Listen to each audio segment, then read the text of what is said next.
All right, everybody, welcome back to the TAP podcast. I'm your host, ASG Senator of Event Coordination, Van Covarrubias, and these are my co-hosts here. Mia, would you like to introduce yourself? Hi, I'm Mia. I am the Region 9 rep for Barks Community College.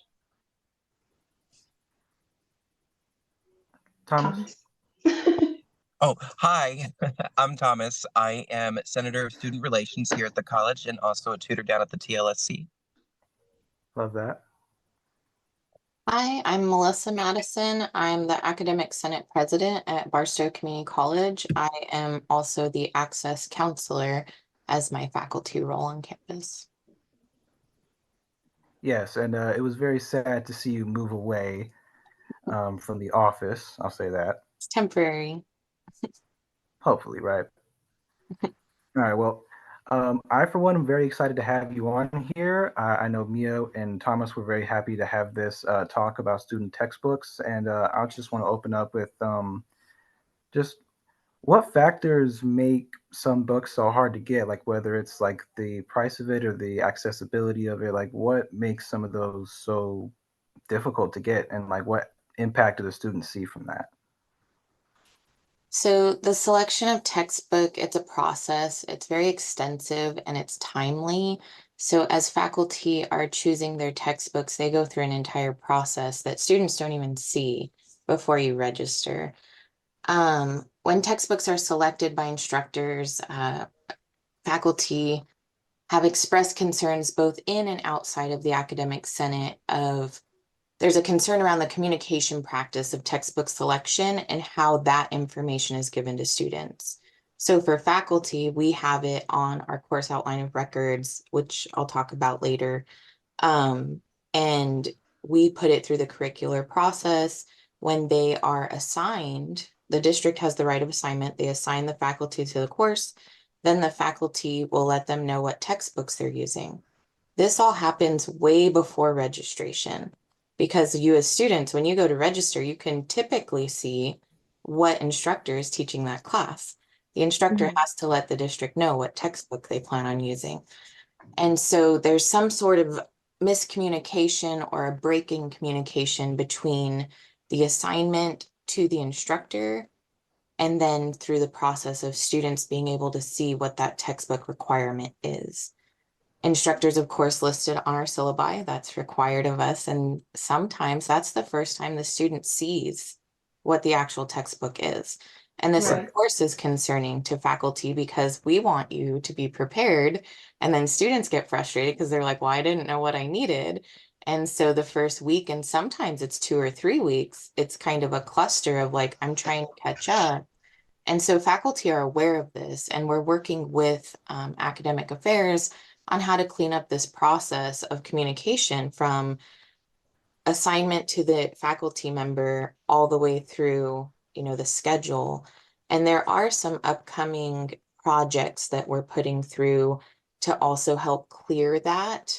There's an assembly bill that's coming up that we'll see in the next couple years, where when you as a student go to register and you click on that class, there needs to be a forward-facing instructional material fee where you as a student would see like, oh, this is the textbook, this is how much it costs at the bookstore. For this art class, I also have to buy these things in order to successfully complete the course.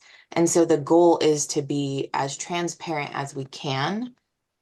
Just know that all of these ideas are timely and the implementation process takes a while. That legislation just passed.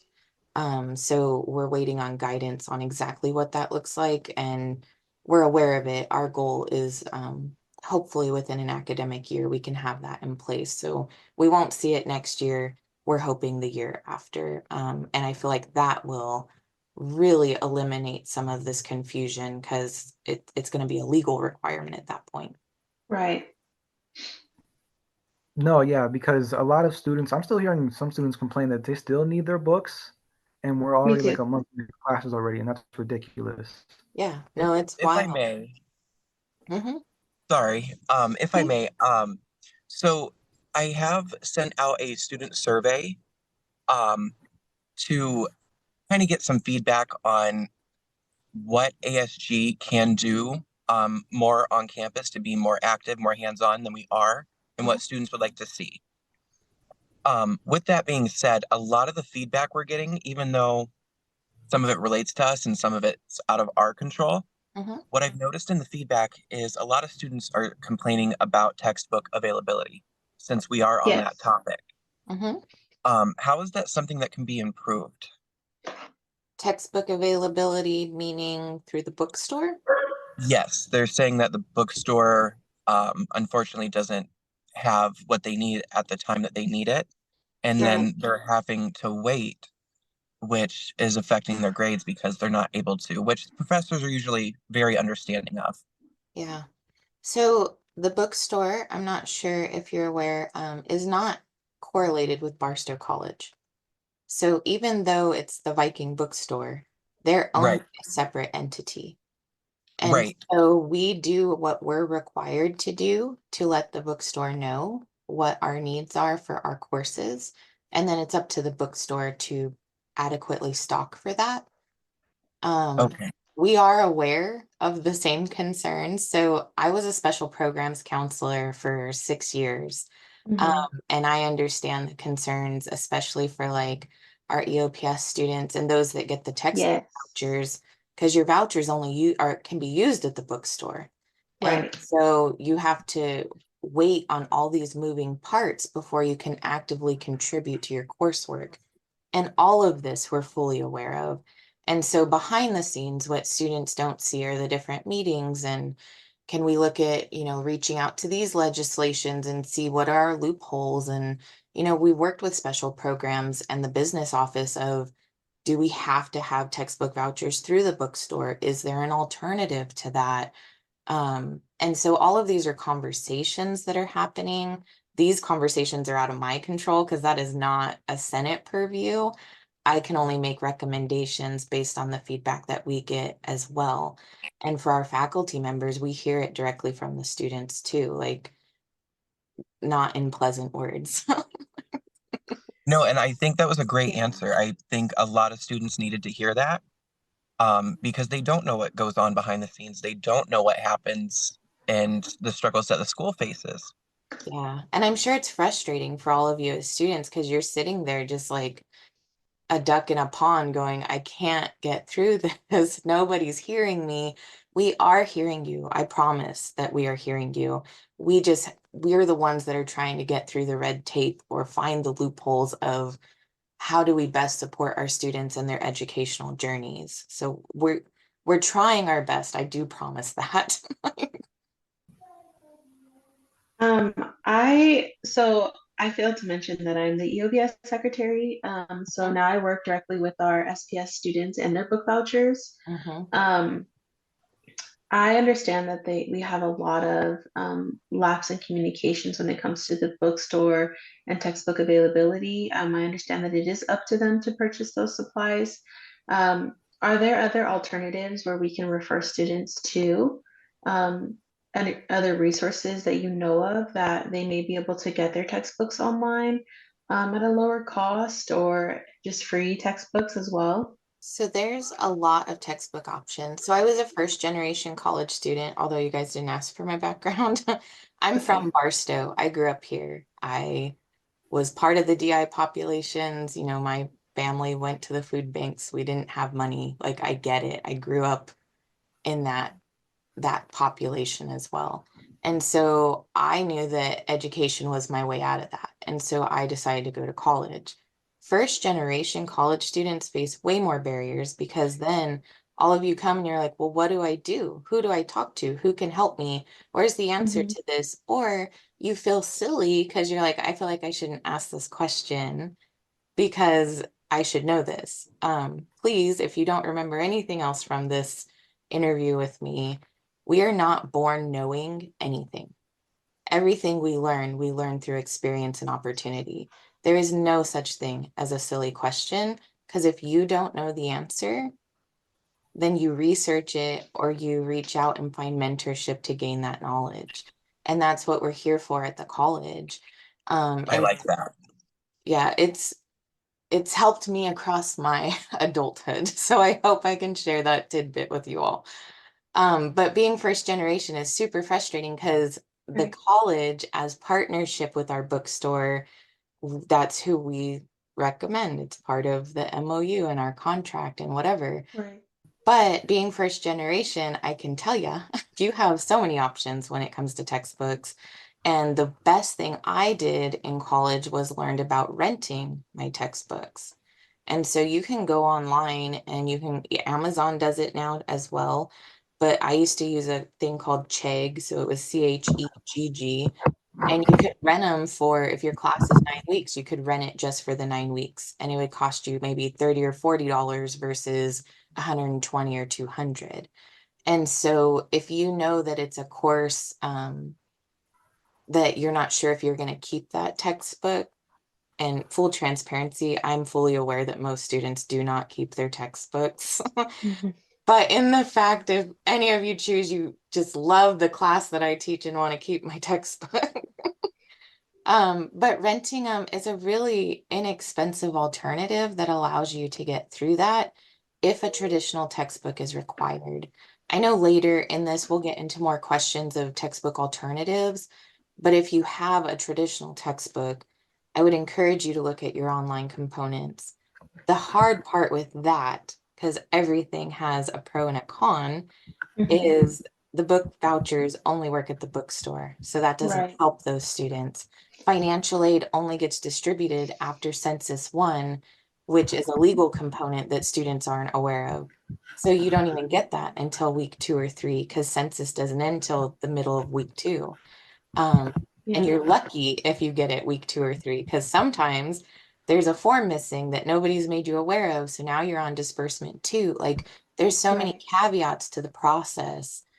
Um, Mhm. and that's why, and I know we'll talk about it later, but that's why the Academic Senate is really working with faculty on how do we completely remove the traditional textbook and offer alternative supports and instructional materials. And it is something we're Yes. actively working on. So, I'm glad that you mentioned that because I just had my regional meeting last week and I brought this to their attention because I just wanted to know if other colleges were facing these similar issues. And they mentioned that Crafton Hills College and San Bernardino Valley College actually utilize this software called Text Plus, like the plus sign, mhm. which allows students to receive free rental access to textbooks and course materials. I wasn't sure if our campus has already looked into that, or if that would even be an option for us. I understand that they are using a bit of COVID funding that they had left over to Mhm. fund this. So, and I understand that we as a college just had like a pretty large budget cut. So I just was wondering if we have explored this as an option.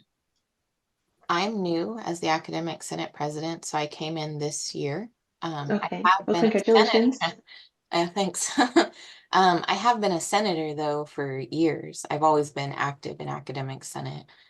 From my experience, this has not come through Senate, but Okay. these conversations don't start at Senate. We have subcommittees that we overview. Mhm. Curriculum is one of them. And so this is a conversation that may or may not have happened in our curriculum committee. But I wrote it down so that I can kind of see. I know some of the faculty at that college, so I can reach out to them directly. Because some of my questions on the back end is how do they pay for that? Is that an expense Mhm. that's then transferred to the student? Because our long-term goal is to remove, at least at Barstow College, I can only speak for us, Right. is to remove as many student fees and instructional material costs as we can. We know it'll never be 100%. Sometimes it's just not an opportunity to do that. But if we Mhm. can reduce it, that's going to help substantially. So I will look into Text Plus and see what that looks like because sometimes there are textbook components and software such as that where you'll notice a hike in your student fees because someone has to pay for it. And although they have looked at alternative funding, COVID funding is one-time funding. And for Right. us at Barstow College, we have already used our COVID Mhm. funding. So that line item is not something I could present as an alternative of how to supplement this cost. But I'll look into it, and I have no problem returning back to you guys with whatever information I find out. Thank Because you. depending on it, there might be alternative. I'm a loophole queen. You guys will learn that about me quickly. So if there's a will, there's a way. And if I can find it, I'll make it happen. But yeah, I'll look into this for sure. Love that. Yeah. Just to piggyback off of that, so I know we were just talking a little bit about Book Plus and like an alternative, but how would transitioning to like zero cost textbooks, well, like what challenges are faced when trying to do that? So there's a lot. I have so much to say about all of this. So there's a lot of information around even just the vocabulary. So let's start with the vocabulary. ZTC is zero textbook cost. And people think that means that it's a class that's a zero textbook cost. And that's not an accurate thing. And it's confusing because on the schedule, it's marked as ZTC. And legally, we're required to mark it as ZTC. But the legislation is actually zero textbook cost program.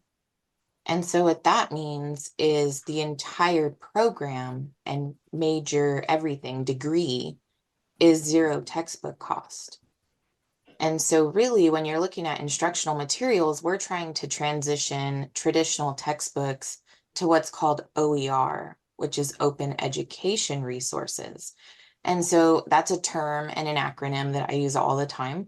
But it refers to teaching and learning materials that are freely available online for everyone to use. And not everything qualifies as OER because we have to abide by copyright law. We can't use material that if I Google something and then I put it on my Canvas shell, if it doesn't follow the CC bylaws, I can't use it. I can be sued by copyright law because it's not mine to share.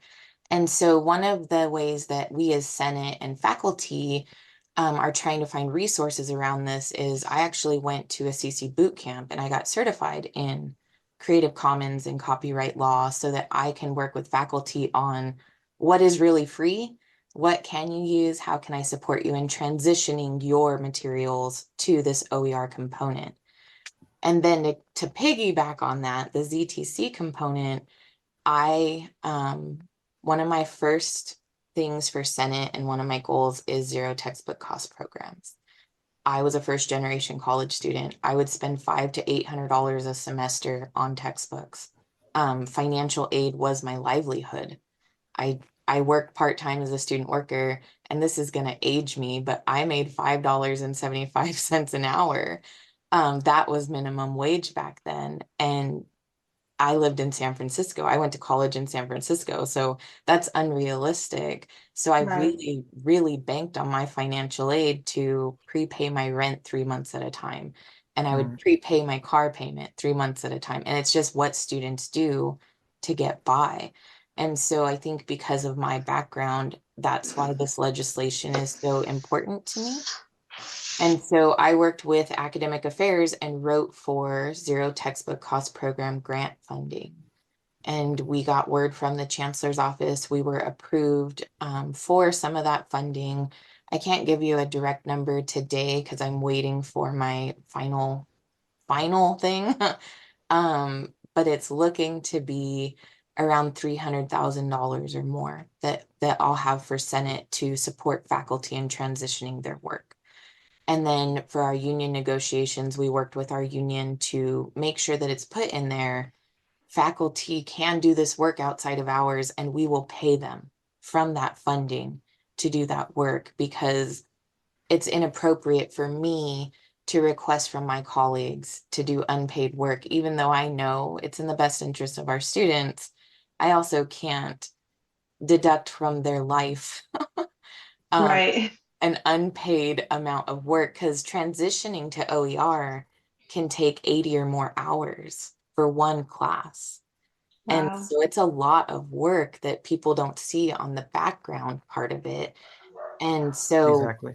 yeah, we really just want to support everyone. I want to make sure that the faculty are doing the work and making sure they're getting paid to do that work. And we are keeping the students in mind while also making sure that we're following our state guidelines. Our classes have to articulate or it's going to impact student transfer. Our classes have to meet the chancellor's office requirements that fall under COKI is what it's called. And if COKI kicks it back, we can't use that class. So there's all these moving parts to it that people don't see. Even our faculty aren't aware until they go through it and they're like, wow, this is a lot. And so for me, there's a couple faculty leadership people we have that are trained in helping me do this work. And so we're really working more as like small groups of faculty or one-on-one with faculty who are trying to do this work. And since we started that process, we've already completed so many courses transitioning to OER, and you'll see it on your schedule as marked as ZTC. Those are already approved and in the works. And then for the ZTC grants, I had to tell them like what classes we're doing because they're pathways. And so for chemistry, as an example, our chemistry pathway before the end of next academic year will be 100% ZTC. That's unheard of in the state. We're the first college to do that. And I applaud our chemistry faculty for taking on that work. And so for them, we started at like 20% OER completion, and now we're already at 80%. And so we've noticed that having that more That's awesome. one-on-one support, just like students know, when you can get that one-on-one tutoring, it's going to click a little better. And then you know what your teacher's really asking of you. And so that's what we've noticed when we're working with faculty on these initiatives of even just asking questions of, hey, how much does your textbook cost? And just to see if faculty are aware. Most are, I will say that. I've only had one that's like, I'm not sure. And then I'm like, oh, well, here's the bookstore screenshot. So can you tell me why it costs that much money? How can I help you reduce that? And Not so, knowing is kind of crazy. Yeah. yeah, most know, and most are trying to find alternatives for instructional material. We are aware. The biggest challenge for faculty is having the time to do the work. Right. That that actually brings about a question of online additional resources. So we previously touched on utilizing the bookstore and book vouchers through them directly. Um, and I know we refer students there often, but I personally and other students as well have taken courses where the materials are actually through an external third-party website, which prevents them from utilizing those books, that book voucher. Are you guys working on finding a solution to that? And also, is there a way that we can communicate to the bookstore the amount of students that are registering for these courses and that need these textbooks and provide them with that information to hopefully see a change in their inventory? So we're gonna have to break that question down because I'm not gonna remember all your components. It's okay. My brain's pretty one thing at a time. But just to start, so when you're saying there's online class, right? So I'm a student and I go, and when I go to my reading material, I click a link and it takes me to an external website. Mhm. Is this a free textbook that's an external website, or is there a fee to it? What is it? There's a fee. Okay, There's typically a fee associated. and it's part of like the textbook, or is it software that's needed for the course? It could be software. Okay. On a side note, I'm gonna email you about that later because I'd like to know what courses they are. Sure. So that kind of component is kind of new to me because I'm not fully aware of that. I Okay. know that some of our courses have external links, but it's for OER material, so it's the Mm-hmm. free books, which we're working with the online office and our faculty to embed that material so that it doesn't go to an external link. We want to house everything we can in Canvas. It's easier for the That'll make student, sense. it's Mm-hmm. easier for the faculty member. So we are working on that component. For the outside, like the external book or software, I know that we do have some courses that have software. The first one that comes to mind is like statistics, Yeah. because statistics uses that software to help both with the StatCrunch. instruction.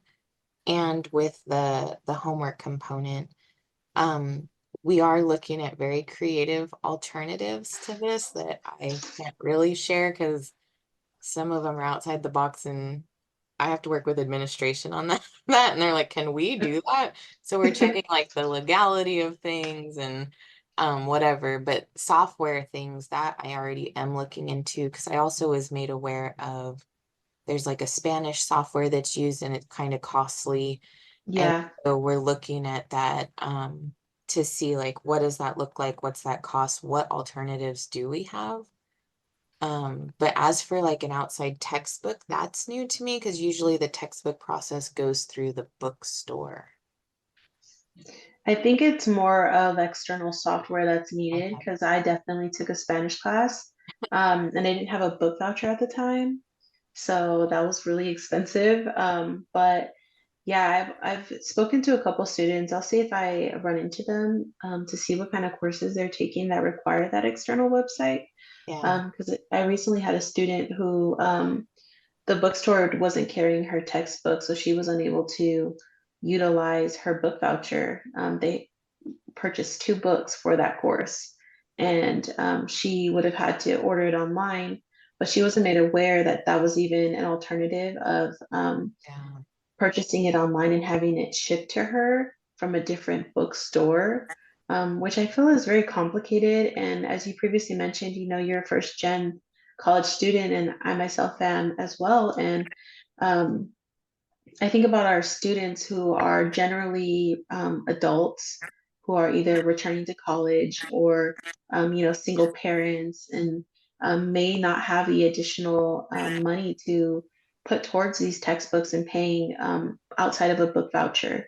And so um, having the bookstore not carrying these materials or having these external websites be costly to our students is can be very detrimental to their educational experience and may even encourage them to not pursue their education anymore. I agree with you wholeheartedly. One of the things that we're noticing just from academic affairs perspective, students who get that sort of defeat will instantly drop the class. Hmm. So for Senate, we were raising awareness of like, this is going to impact your funding because the district runs on funding. So if we don't have students, we don't have funding. So you're not hearing, you know, some components of what I'm saying, but the funding component, I know you're going to hear.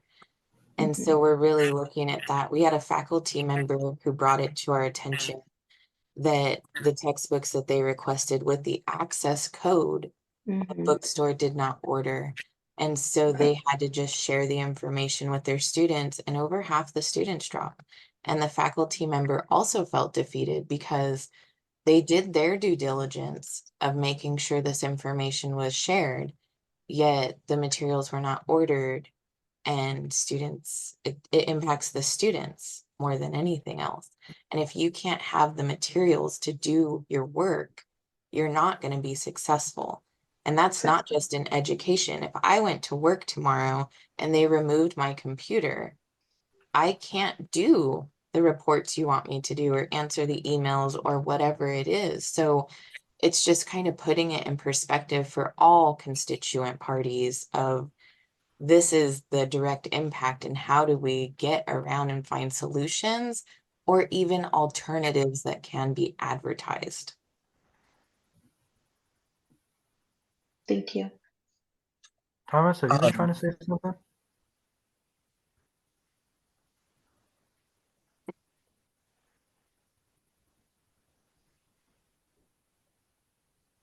All right. Thomas?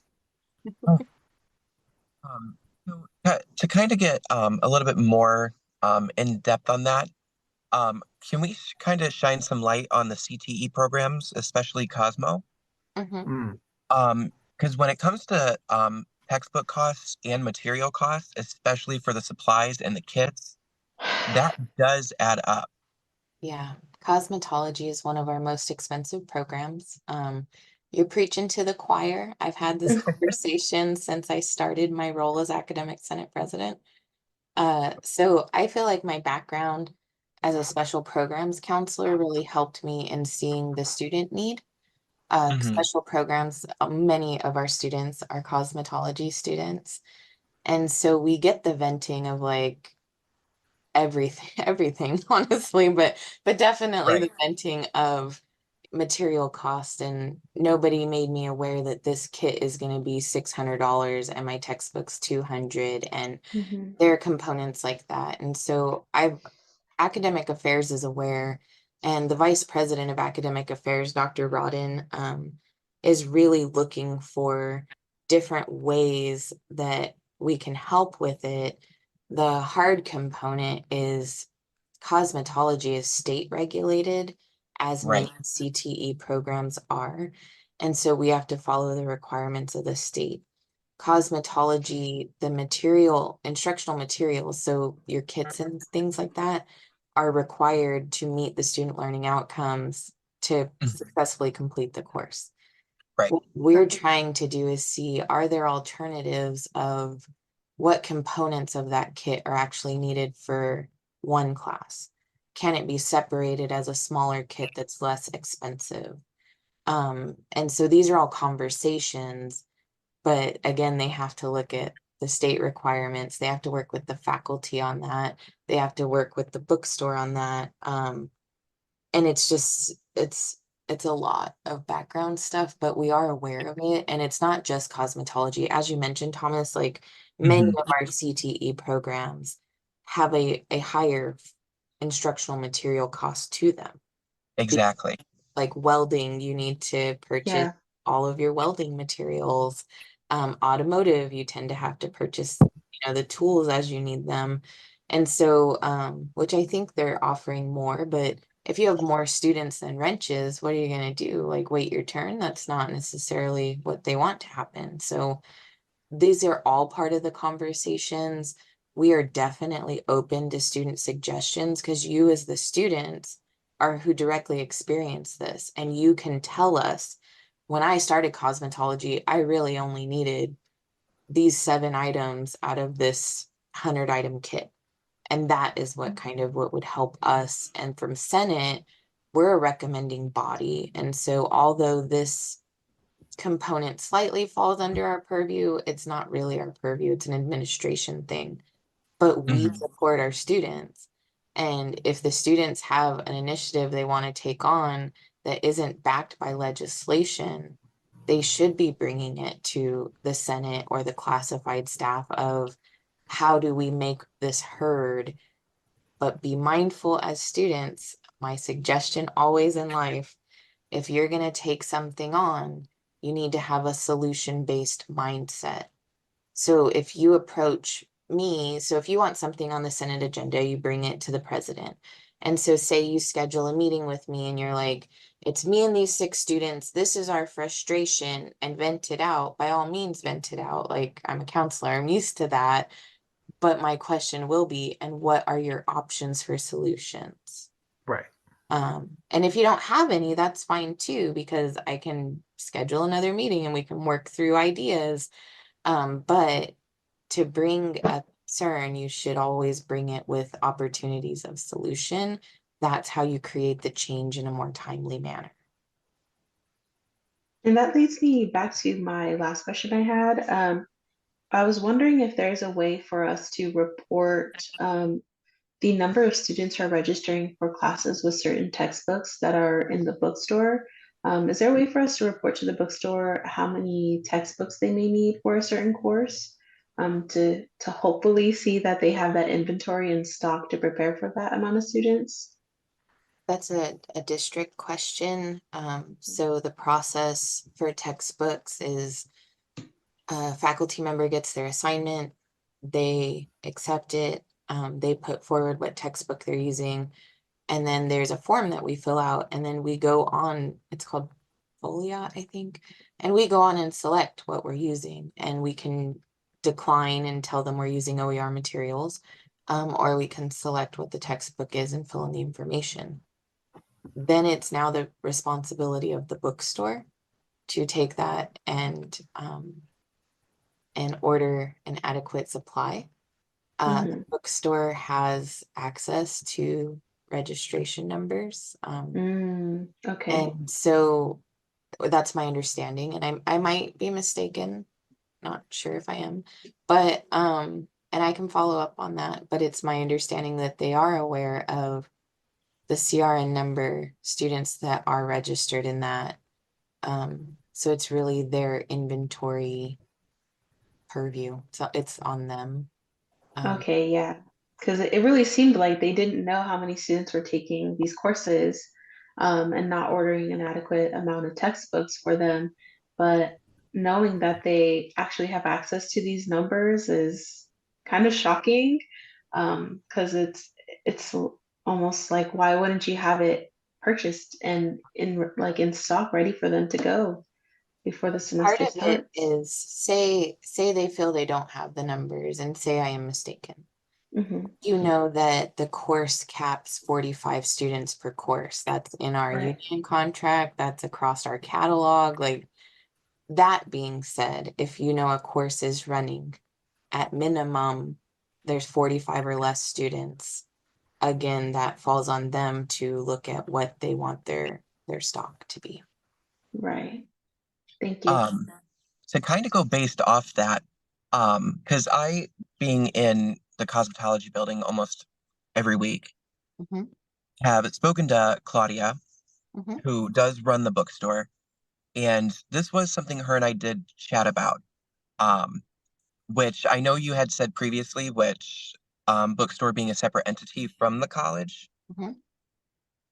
That being said, they only have her, and she has to oversee all of that, all the classes and all the textbooks. And unfortunately, they won't allow her to hire additional help, Yeah. which puts a lot of strain on her. So I do think while she does have access to these numbers, a lot of it has to do with she has to focus on everything else, plus the cosmetology department as well. They go to pay her for the days that Cosmo is open for salon. Mhm. Yeah, the bookstore, because it's not part of Barstow College, we don't staff it. Right. And it is very unfortunate that they have chosen that staffing style. Mhm. And I do agree with you. Like, I give a lot of grace to the bookstore just because I'm like, girl, I know you're stressed out. Like, Right. I'm sure. Um, but as far as processes and procedures and the questions you are all asking me, that is the current process. So, Mhm. um, Thank you. yeah, I'm sure they can think of alternatives of how maybe that can be better, but that's a bookstore thing, not a Senate thing. I know. I wish they would give her the help she needs. You and me both, because even I went down there just to buy an iced tea, and I was like, this is wild. Like, you're so busy with Yes, random things. Like, and all I want to do she is is. give you $3 for this iced tea. Yes, and she has to have those meetings, and she's usually got a line out the door, and she's got to do the ordering and make sure everything's fully in stocked. And I'm like, how do you catch a break? Yeah, she's a rock star. She tries her best, and it shows for sure. It does. Okay, I just had one last question. Yeah. So, in the future, what are some ways that students can make sure that their concerns, like their voice, is actually being heard? Yes, me, Mia, and Thomas are obviously part of the student body. You can bring your concerns to us. You can email us at any time. But like, Yes. besides that, or maybe the counselors, like, how else can they make sure that the disparity between both in-person and online students doesn't continue to grow? What kind of disparity are you talking about? You feel like one modality of students is heard more than the other? Yes. I feel like in person is taken a little bit more firsthand, and I feel that online just kind of takes a backseat at times. Okay. I think it depends on the issue, and there are certain steps to certain things. There's a chain of command, so to speak. Even for myself, like there are Right. sometimes I just want to like go straight to the president and be like, "Blah, this is happening," but that's wildly inappropriate. And so I also have a chain of command of who I report to and for what it is. And so students should be mindful of that as well. It might be helpful and beneficial for ASG to have like a link that students can just go in and put that information in. Academic Senate is willing to do that too on our website if students want to voice, concerns that they feel faculty should start the conversation around. But as a whole, students should start with ASG. ASG follows participatory governance just like the rest of our committees. So you have a president, you have senators, you represent the student voice. I, as the Academic Senate president, I oversee the Academic Senate, our subcommittees, I represent the faculty voice. And then you have classified, although they don't have a Senate or a participatory governance, their president is who represents them as a voice. And so it's finding these leaders, getting the information to those leaders, and the leadership should probably meet more often than they do and just have like, these are the concerns from our constituent group. These are the concerns from ours. Oh, there's overlap in this. This might be a policy change. There's so many things. And just know from the Senate and faculty perspective, we want to hear your voice. You as the students, you're who we're here to support. And so we understand the need to hear you, and faculty they'll bring it to Senate and say, look, I'm having so many students talk about this, and I know it doesn't have to do with instruction, but it's a wraparound service. And then I take it to that group. And so it's just knowing the stages. And for ASG, you might have to map it out for students of like, you have a concern, here's an online form, and you work with the webmaster on that, where you can put a form on your part of the website that automatically emails you anytime a student has a concern. I will tell you from a leadership perspective, offering that, you're going to get a lot of forms where sometimes you're like, I can't do anything about this. But it's a way to be heard. And then you just take it up the chain of command. And if at any time ASG or any of your senators feel like this needs to go somewhere, but I don't know how to take it anywhere, please come and reach out to me. I'm a resource to everyone on campus, but to you all as well. I can tell you what that process will look like, and I can give you your point of contact of who's going to best support you in that role. Really appreciate that. Thank you very much, Melissa. For sure. All right. Did any of the other co-hosts have any other questions? I do not have any other questions right now. I really appreciate you taking the time to speak with us today and being so willing to give us as many answers as you could. We understand that there is a lot of bureaucracy when it comes to education, and sometimes these things just take time.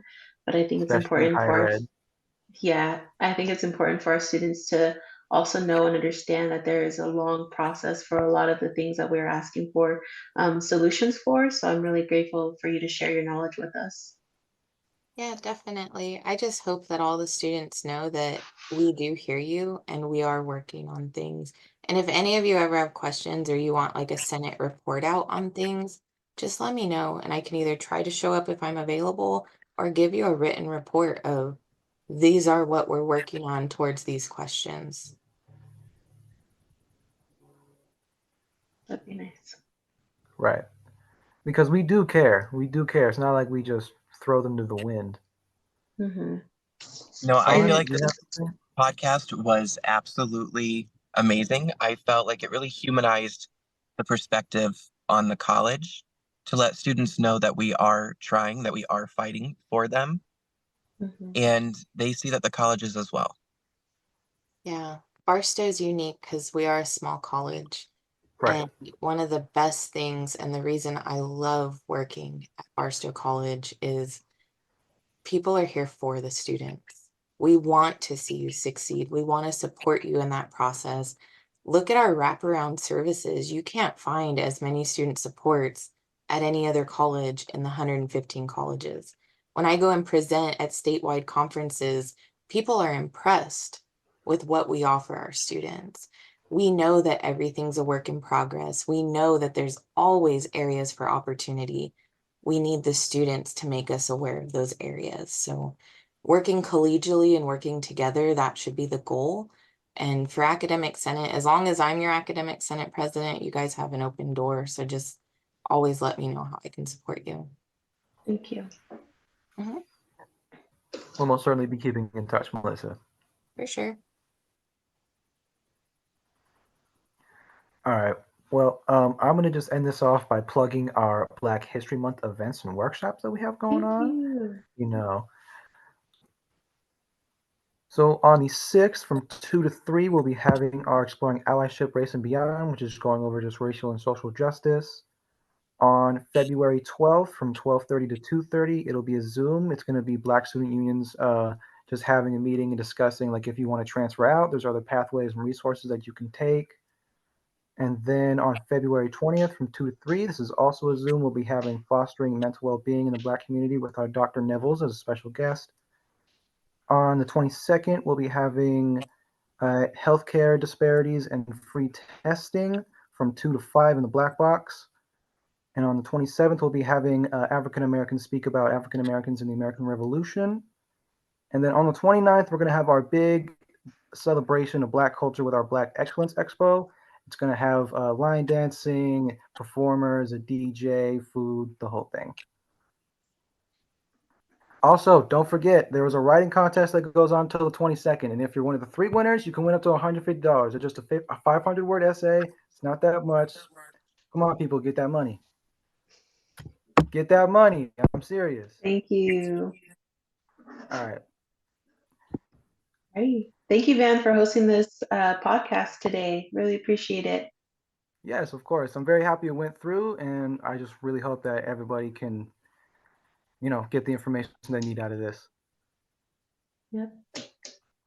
All right, everybody. Thank you for being on here. I appreciate you. Have a wonderful day.